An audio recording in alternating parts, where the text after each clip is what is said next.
Hiring and firing is one of the most energetically draining aspects of running a business, and your energy should be protected at all costs. Luckily, there are strategies you can use to take the pain out of it and build a team that aligns with your mission for smoother progress and less strain. In this video, I'll give a step-by-step guide to making sure you hire right so you don't have to fire fast. The first thing you want to do so you don't have to fire fast is to make sure you have a clear job description and a clear role description. It's both, and you want to write those first. And I totally can procrastinate on these things. And I remember I needed to hire, it was about a year ago, and I needed to hire for a pretty important position in the company, which I'm going to talk about at the end. I'm going to kind of share the secrets in that. But I just remember just being in so much resistance about writing the job description and the role description. I knew what they needed to do, but sometimes I need a model. Luckily, I work with a coach, and my coach is like, yeah, I'll send you an example. I'll send you what we did recently. Just make it your own. Having that visual example was so powerful. So if you're feeling stuck when it comes to writing a job description and a role description, look at something else, right? Look at examples. Look at what other people have written to give you ideas. It's not about copying, but it is about seeing what should be in there and how to write it correctly.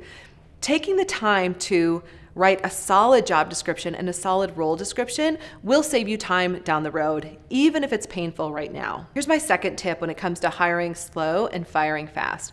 You have to believe, this is so important, you have to believe that this role that you've created is actually someone's dream job. And you want to write the description from that lens. So often I think we have open positions in our company, and there are things that we couldn't do, right? There are jobs that I couldn't do. I'm not good at them. It would be painful for me to be in that job.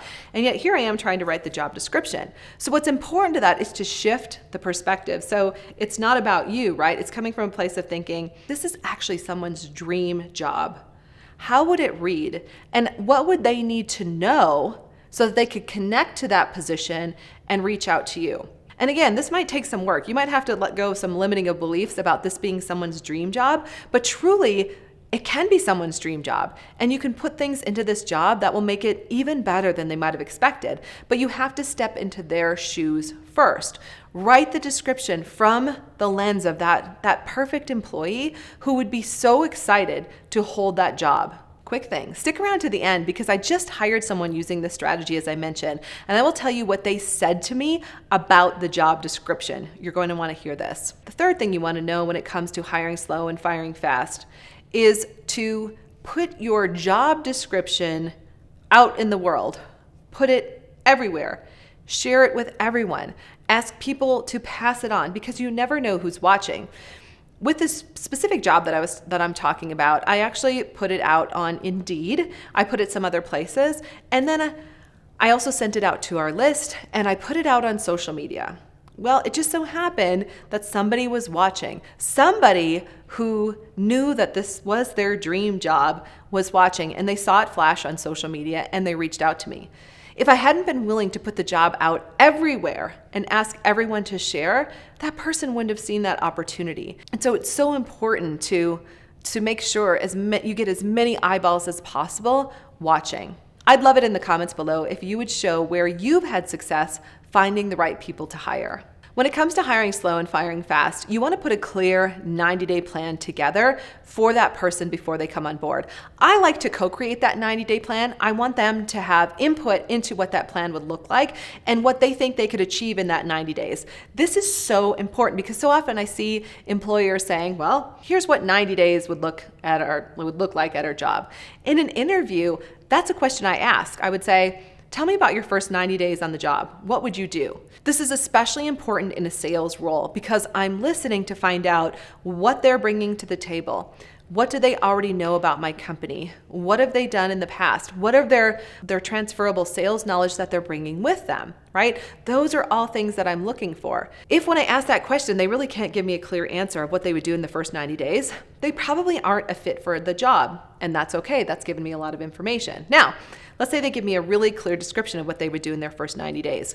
Once they're on board, I would ask them, put that same plan in writing with clear actions that they're going to take and clear goals that they're going to reach by certain dates. And the reason I want to do that is because ultimately, if the job is a good fit, they're going to reach the goals that they've set for themselves with some support, right? I've got to be able to give them the support they need. However, if they're not on track to reach those goals, it's likely that maybe the job was never a good fit for them in the first place. But who's going to know that first? They are. They're going to know. And when I've done this in the past, I've had people come to me with so much professionalism and say, hey, look, this isn't what I thought it was. This isn't the job that I thought, and I'm releasing myself. In other words, they let themselves go before I even have to say anything because they're not able to follow the 90-day plan that they set up for themselves.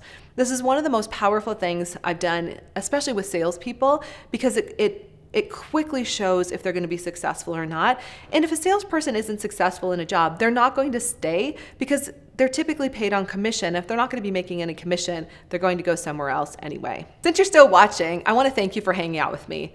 Also, please click the subscribe button below because it really helps out the channel. Now, you're still hanging out, and I'm excited to share my story about my recent hire. So as I said before, I spent hours on this job description and on this role description, and I really created it from the lens of it being someone's dream job. And I want to give a shout out to my coach because she helped me. She really encouraged me to do the work and really craft it from that lens. And I would say it was one of the most powerful job descriptions and role descriptions that I've ever written.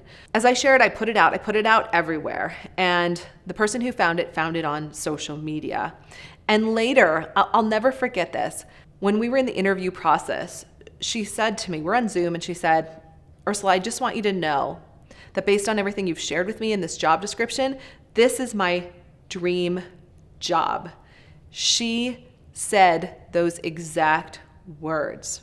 That's why taking the time to write your job description and the role description from the lens of this being someone's dream job is so powerful. It's like you're infusing it with that energy and you will have that perfect person show up. She just passed her 1-year anniversary in this position and I can't say enough great things about her. I hope she watches this. She knows who she is. We love having her on her team and she's consistently telling us how happy she is to be here. I want that for you as well. Now, in the event that all of these things that I've shared with you don't work and someone's been there for maybe 6 months and you realize that you have to fire them, like something's gone terribly south and you have to let them go, don't panic. I do recommend though that you talk to somebody. Talk to an HR expert or an attorney to get your questions answered, because what I'll say is every state is different. Every country is different. We have listeners from all over the world. So there's a specific way that you would release someone in the city that you live in. So I definitely recommend that you do your research.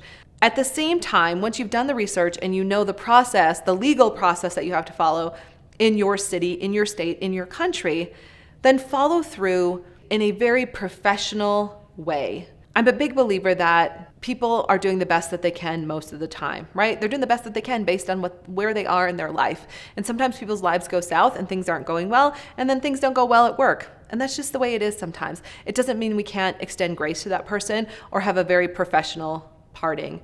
And I know you can do that as well. Don't be afraid of that process. Get the support that you need. Up next, do what you love and the money will follow. And remember, your 2X is waiting for you too.